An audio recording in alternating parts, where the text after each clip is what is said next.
Welcome to another session and welcome to a new week. I hope you are well.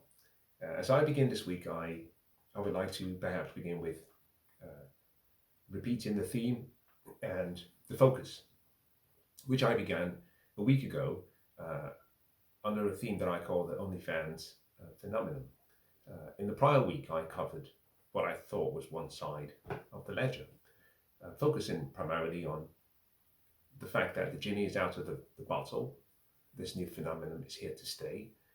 We can stand at the corners of the market squares and we can scream and shout and say this is not right and it's not good for young women, particularly those who are producing sexual content. But we know very well that once you turn 18, you are functionally and legally an adult in most countries and in most parts of the world, and therefore your life is yours, I guess, to use as you please. And so, what I try to do, and the focus at the start was primarily to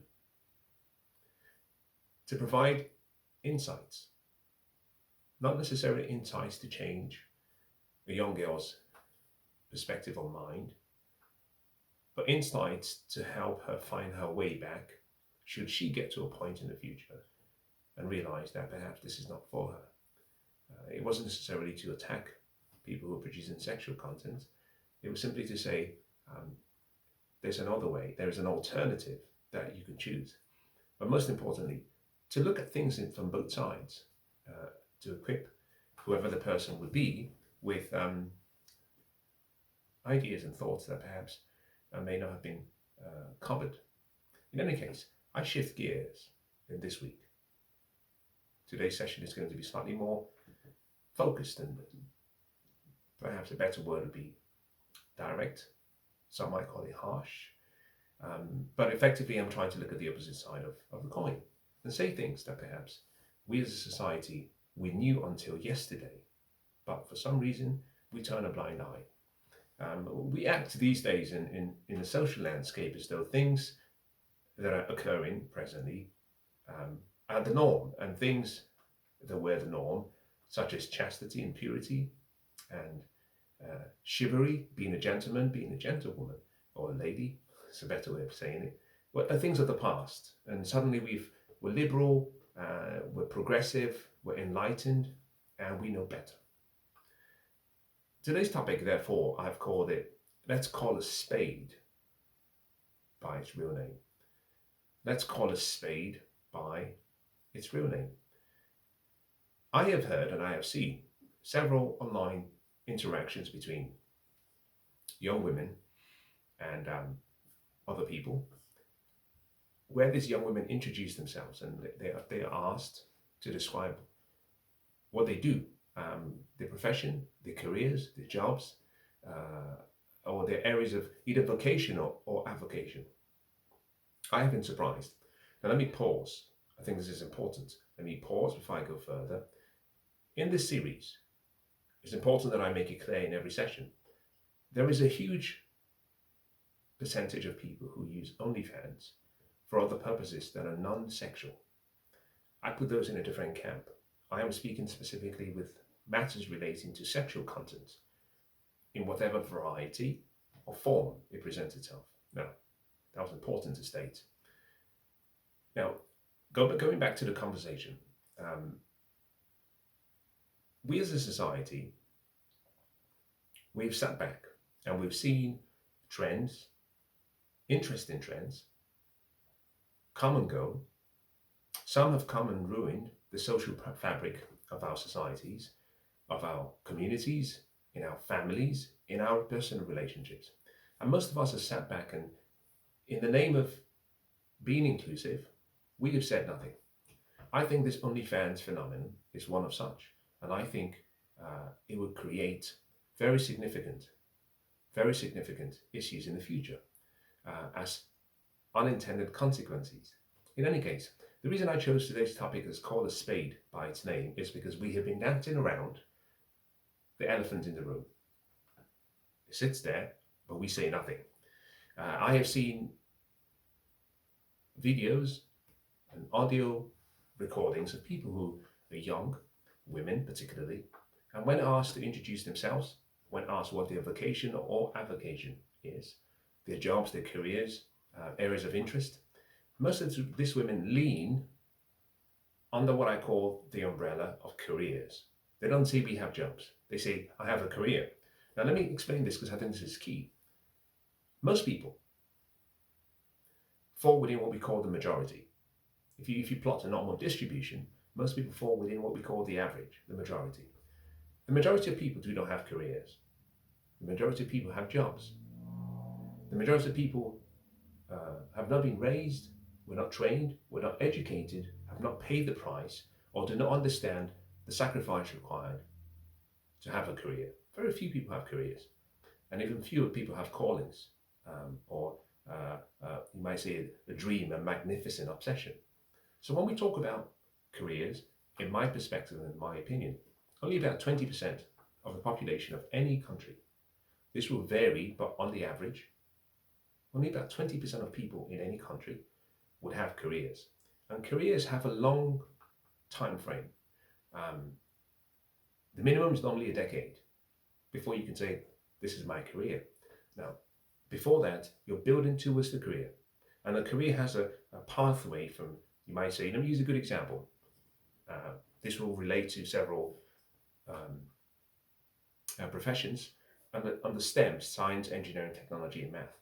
Let's say you're an engineer, you start as a graduate engineer. Then after 2 or 3 years, sometimes 4, you're promoted to a design engineer. Then after about 3 years or 4, you're promoted to a senior engineer. 8 years, you're just a senior engineer. And after about 3, 4 years, you're promoted to a principal engineer. So after about 12 to 15 years, you're just a principal engineer. Then after about 2 or 3 years, you're promoted, if you're very good at what you do, you're promoted to an associate. Then you're promoted to an associate director, and then promoted to a director. Now, depending on how large the business, the company is, there are other steps. You're then promoted to, say, in this particular instance, a regional director. Then you're promoted to a group director, and then a managing director. The trajectory is a career. And in each step, you have responsibilities, technical and non-technical. That is a career. If, on the other hand, you work at, say, Starbucks or McDonald's, even if you're promoted from server to senior server to manager, that is a job. It requires no technical ability, it requires no long years of education, no additional professional development or training, no direction under a strict career path, no CPD. That's a job. Most people have jobs. And we go back to today's session. I have heard and I have seen a lot of young women describe when asked, what do you do? And they say, well, I have a career. I am an OnlyFans model. And I've been seeing this and hearing this of late. I have to say, it saddens me. It saddens me when I look at the ages of some of these young women. My research has identified that the average age of women content creators on OnlyFans is roughly about 25. It's skewing towards 24. Now understand, there are older content creators, but on the average it's about 25, 24, 25. That worries me for a number of reasons. A woman is at the peak of her beauty, youth, fertility. She should be at the peak of her chastity, the peak of her femininity, at 24, 25. The idea that she's behaving in a manner that is consistent with what men of old will consider to be the lowliest of the barrels of women is stunning. And the idea that we've sat back as a society and we are saying, go girl, go for your dreams, whatever you want, this is a career, is mind-blowing. Let's call a spade by its name. OnlyFans and those who produce content on OnlyFans that have any sexual undertone, that might be provocative video, choreography, showing a little bit of your skin, showing a little bit of your physique, your body, but doing so from a sexual perspective.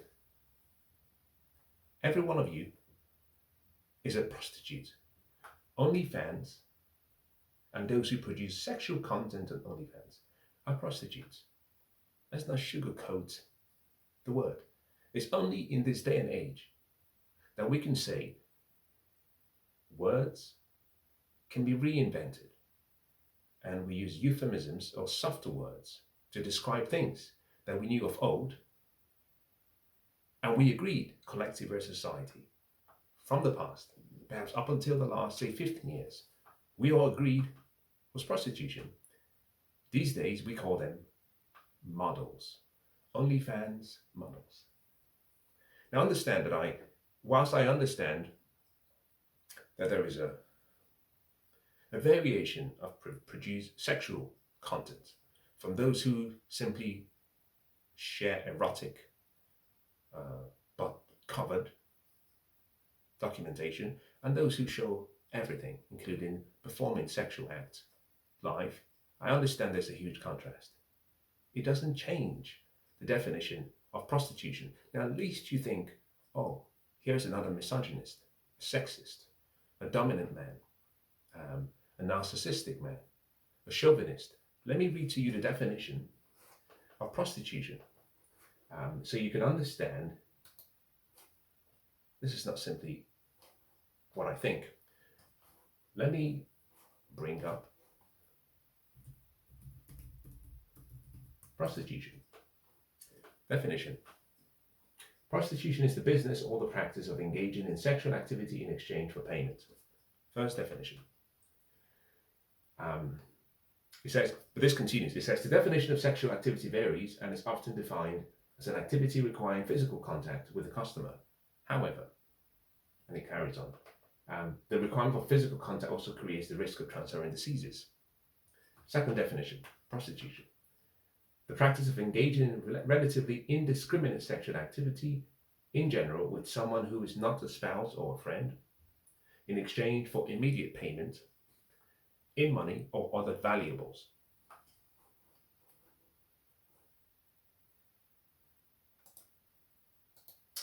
Let me find another definition that I think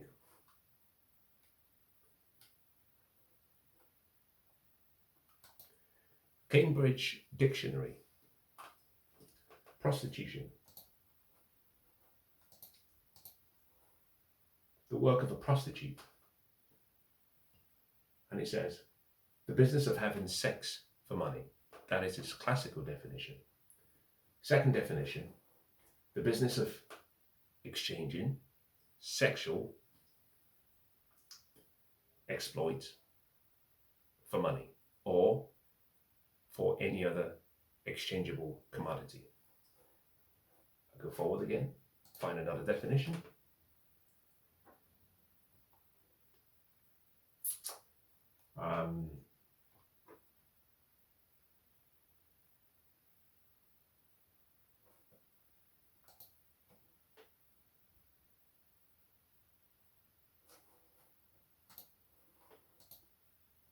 In any case,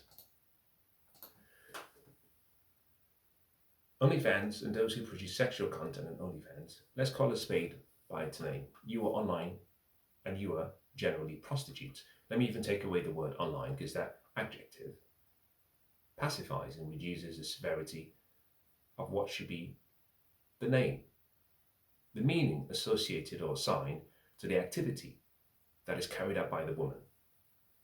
Now, least you think this is a blanket statement I am making. I'm going to rank order those who engage, or let me say people or genres that are classified as prostitution according to a hierarchy, starting with the top and ending at the bottom representing those who are, in my opinion, the bottom of the barrel and the worst. At the top we have legalized prostitutes. These are people where in several states or countries they are registered as prostitutes. That is a trade, a job that they have. Now understand, a woman's body is her body, her choice. She can do with her body as she pleases.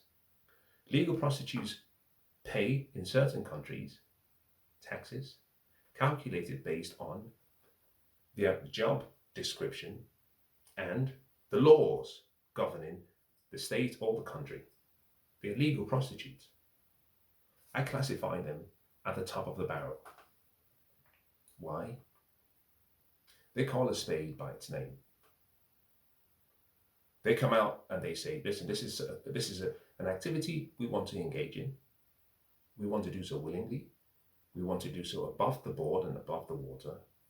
We believe in fair exchange. We set our prices. We see our bodies as commodities and anyone willing to pay and abide by the rules of the state.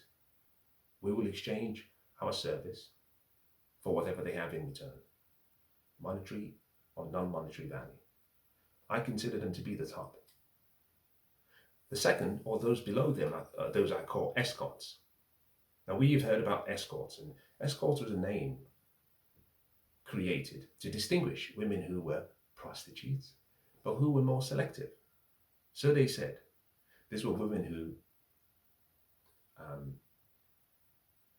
would exchange their bodies for money, but they did so under the radar. They did so under the guise that, we're more classy. We're the more attractive ones. We're not on the streets, because prostitutes had this connotation as people you met in a brothel or on the streets. Escorts were more the refined ones.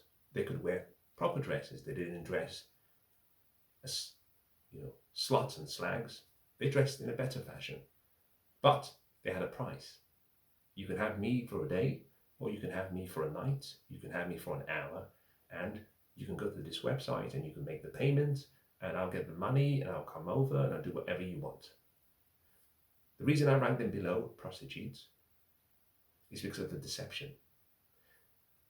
When we started calling prostitution or prostitutes escorts, we paved the way for OnlyFans, because in many ways there was a softer word we could use. Now, I put women who participate in strip clubs and those who are strippers in the same category as escorts and prostitutes.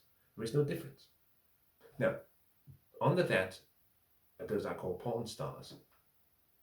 Now, we know, let's go 10 years ago, before this boom of social media, porn stars were those who were paid to have sex.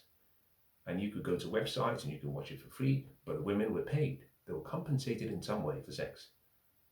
Some of them actually wanted to make money and found that it was better for them to simply do it through, let's say, a porn star management company, and get paid properly and ensure that they went through a process of vetting the people. So they say they do tests, they do STD checks and general checkup regularly, and they select the male participants, and the female participants are much larger, and they produce content every day.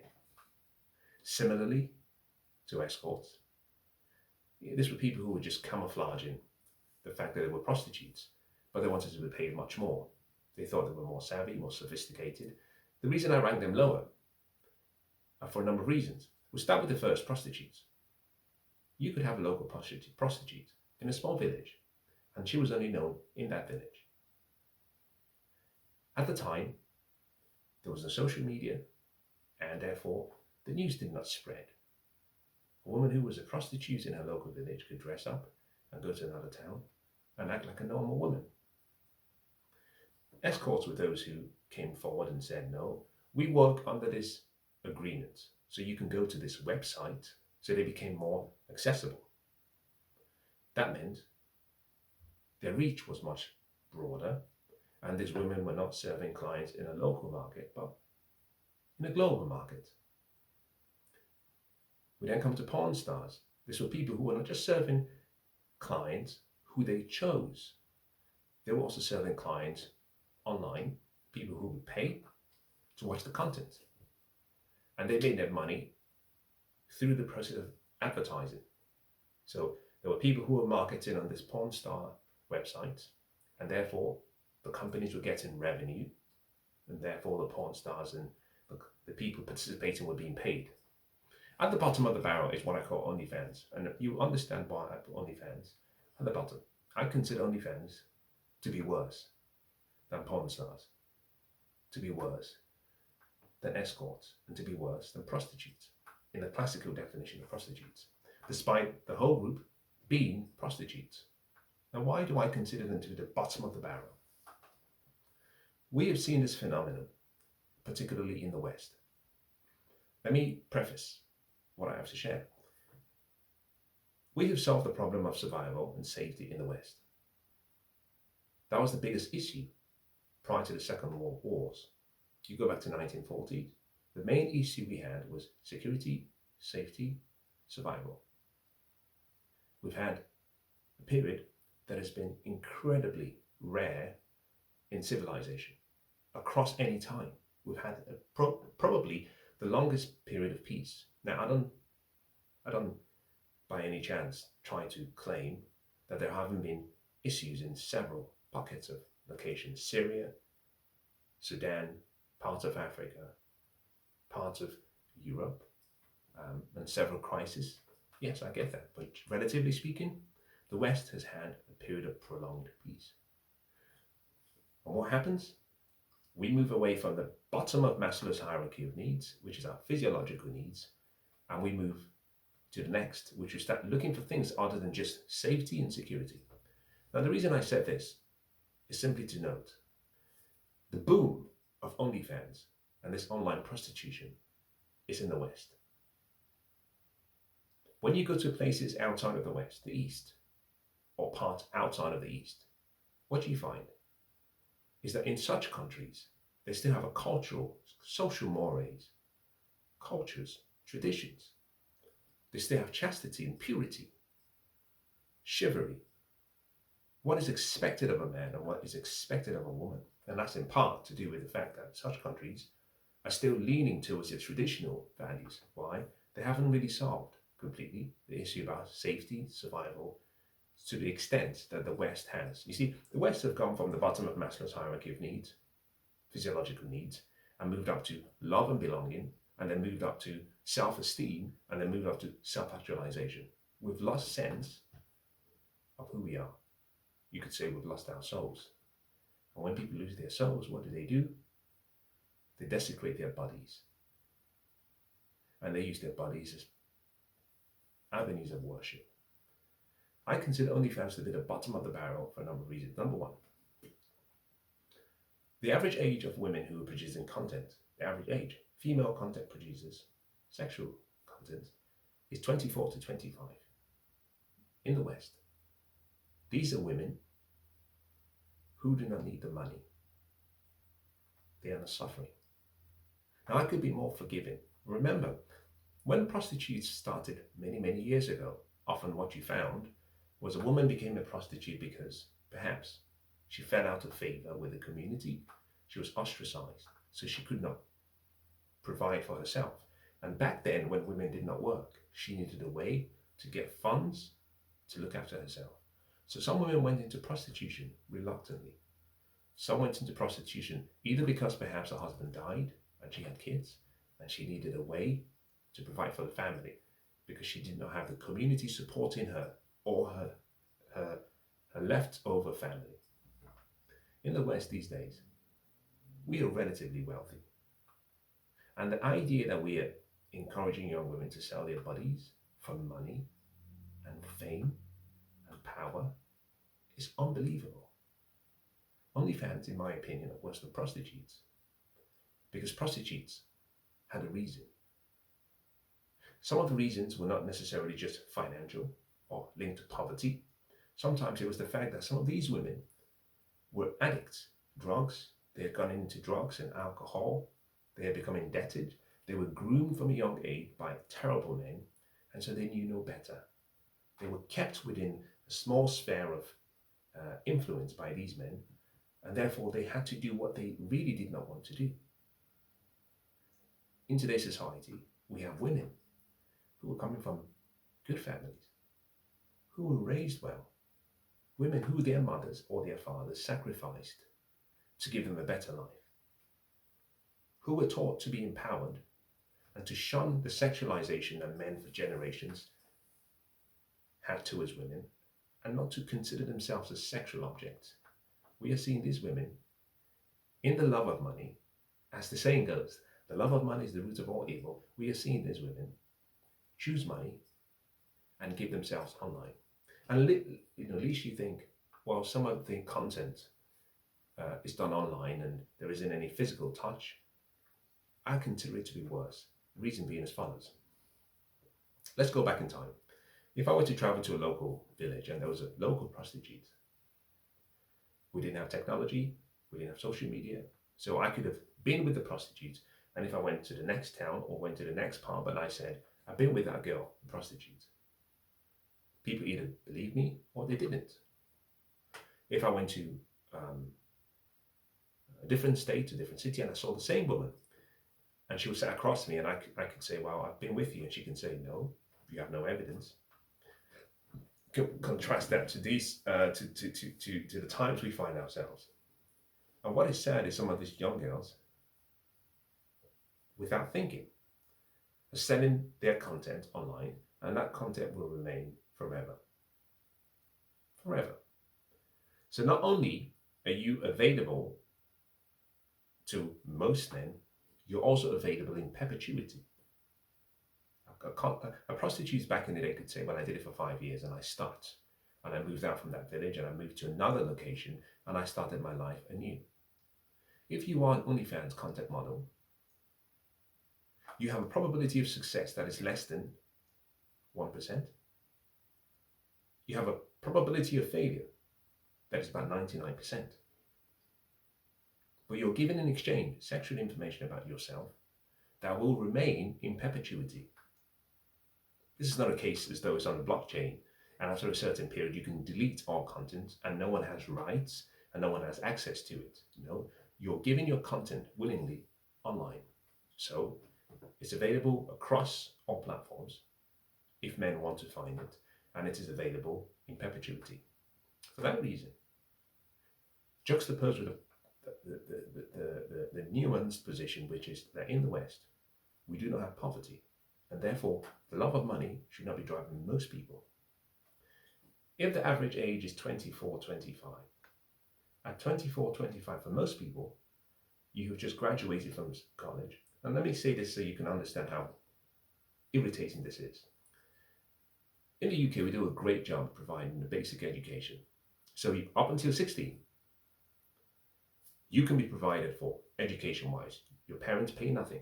The taxpayers, the older ones such as myself, we give a portion of our life based on our resources. And the time we exchange to gain the resources, we give it in exchange to have you trained. Now, it's not an altruistic position. It's a clever position. The idea being that by training you and educating you to a point where you can read and write, at some point you join the labor force, and when we get old and we retire, 65 and over, that you pay something in return into the system, and the system provides some form of a pension for all the people. Not all people, for some people. So it's not an altruistic position. In any case, what we have is a society whereby we work together. So in the West, money is not a problem. We are wealthy. And when we see women sell their souls, sell their bodies, virtual or otherwise, for money, it's worse than a prostitute. As a matter of fact, I think if I were a prostitute, I'll be spitting on the floor at some of these girls. Why? Number one, you are at the peak of your beauty, your youth, your fertility, your chastity, your purity. You are at the point where money should not be your focus, man or woman. You are in the West, where things are generally provided for. We have a welfare system, we have an education system that provides until 16, and as a matter of fact, in several locations, nations in the UK, for example, in Scotland, you can get free college. So you can go from 16 and get up until 20. So at 23, which is when most people have already graduated, you're coming into the work world and you've been looked after by the state. There is no reason why the love of money should be the top of your priority. And there is absolutely no reason why you should be selling yourself, your sexuality, your body, images of yourself that will remain in perpetuity for money. I hold one family responsible. Now this is a big ask. One family, one family, one family in the West. The Kardashians. I hold that family responsible for most of the sins that our young girls are committing, and and partly that has to do with how dysfunctional the mother in that family was, that she raised girls who, in the West, and most young girls will say they admire and they look up to that family. But if you go down to Kim Kardashian's and observe her life and her history, there is one sex tape that people remember: Kim and Ray. And if you've observed or listened to interviews done by Ray, you will find out that it was Kim who released that sex tape. Sex tapes used to be things that people did as consenting adults, but they wanted it kept private. You were dating someone, you were curious, you were playful, you made a sex tape, but you did everything you could to keep it private. Now, every now and then there will be a release. Someone has been, felt guilty, jilted, and therefore wants to hurt the other party. But it was rare to find a woman. Usually the man was the one who released it. It was rare in our generation to see a woman deliberately, for fame, power, money, release a sex tape and pretend as though she didn't know that she released it. And then we started to see the sexualization of our generations. Women being empowered and encouraged to be sex objects. That family has a lot to answer for. I hold men responsible. I'm going to bring this to a close. I hold men responsible. I've covered this in the previous sessions, but I hold men responsible. I will say this: the average age of the content consumers that are men is 35 to 44, which is what puzzles me. If you've listened to any of my content, I refer to 35 as the age when men start to come into their own, and therefore masculinity and manhood should be something they are ready to take on as a responsibility. 35 to 44, the average age of the men consuming the content. So, least you think that this OnlyFans phenomenon is being encouraged by the Gen Zs and Gen A young men. No. These are men who are early millennials and late millennials and men who are as part of my generation, late Generation X, or early millennials, late Generation X men. Horrendous. Now, I support free exchange. Fair exchange is no robbery. Whatever you want to do, if there's a winning party, that's great. But when it comes to our society and the social fabric, we have to stop and ask the question: what is this doing to the social fabric? And most importantly, where are the mothers? Where are the women? The suffragettes fought and died, some of them fighting for equality, for women to be respected, not to be seen as women who were objectified as sex objects, or housekeepers, or domestic servants, or slaves, but women who were intelligent, had a mind, had the ability to achieve what a man could do if given the opportunity and if all the obstacles were removed. And in the past 10 years, and especially since the onset of OnlyFans, all the feminists have sat quietly and said nothing. Why? More power to women. What that achieves is it changes the social fabric so that men start to see women as nothing more than sex objects. A time will come when a husband or a boyfriend wakes up in the morning and as he's had sex, he asks, or he says, "I'll just leave a few quid on the table for you. Thank you very much." Because that's all he sees his wife as, or his girlfriend, or the women he interacts with. It's all transactional. And what we're trying to say as a society is, well, hold on. There is more to a woman than just her sexual ability. And certainly there is more to a man. I don't know where the men are. And I can't see the mothers, the feminists, those who support the women movement, who are saying our young daughters are being led down to the slaughterhouse. This will come back to bite our daughters. And men are the ones who are encouraging this by use of their resources. There was a time when in the UK, if you had resources, you were frowned upon if you were too showy. So you had to have some level of discretion, you had to have some level of respect, and you did not flaunt your wealth in people's faces. One of the reasons for that was because we saw each person, irrespective of your socioeconomic position, as having value. You may not have created resources, but you had character. You were intrinsically important. These days, for some reason, we have said, no, as long as you make money, it doesn't matter how you make the money. It doesn't matter whether you sell your soul. It doesn't matter how you achieve it. After all, it's just harmless. It's just a few videos and a few photographs. And if men are willing to pay for that, then it's fine. I close with the story of Judas. Judas indeed got the money. When he had the money in his hands, realized, well, the idea, the thought of being a wealthy man by selling out on his master, the idea was more profound than the reality.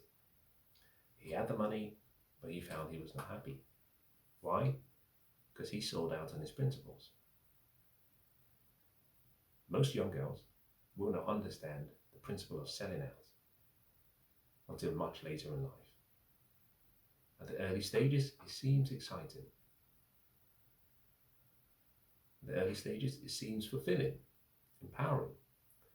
You can see some people you know, some people you are friends with make money, and therefore you perhaps are encouraged to consider that pathway. In the long run, regret awaits. Now the story says that Judas had the money, he wasn't happy. He went back and said, I want to give you the money back. I'm sorry. And they said, no. We had a deal. It was fair exchange. You gave us something, we gave you something. Take the money, whatever you want to do with the money, that's up to you. Now, how is it possible that a man achieves his dream, his goal of being wealthy, and then he goes on and throws all the money away? Now, had he stuck there, perhaps there could have been an opportunity for Judas to speak and to say to younger ones, don't do this. I sold out, and my conscience came back to haunt me. In his cowardice, as a coward he was. And more importantly, because he couldn't forgive himself, which is partly why I started this series, to say to young women, there's a pathway back. Don't burn all the bridges, don't burn all the boats. The probability of success in this pathway is only 1%. But some of the relationships you formed, you had before you started this process, will be still available. Allow a pathway back. Judas could not forgive himself, so he hung himself. And so we have a story that has lived for thousands of years of a man whose love for money caused him to choose a path that was not consistent with what was right. It was expedient, but it wasn't right. I will say this as I close in today's session. Some hope still exists. That hope is in the reality that there are 7+ billion people in the world today. And if you aggregate it, and if we said, for example, that half of that were women, so that's 3.5+ billion people in the world today. And if we said we were to compare that total number of people in the world to all the women in the West, so we take all the Western, or the Anglosphere, countries that were part of the former Anglosphere, Anglophile certainly, North America, Great Britain, rather the United Kingdom, parts of Western Europe, Singapore, Australia. You aggregated all those countries and you took the percentage of women in all of the countries. What you find is that it only makes up roughly about 15% at best, 20% if we push it, of all the women in the world. The problem is, the West always exports its worst ideas across the seas. So what this simply means is that there is almost 80% of women in the East and other parts of the world who we hope and we pray reject this new phenomenon and stick to the traditional values of what it means to be a woman. I hope today's session has been useful.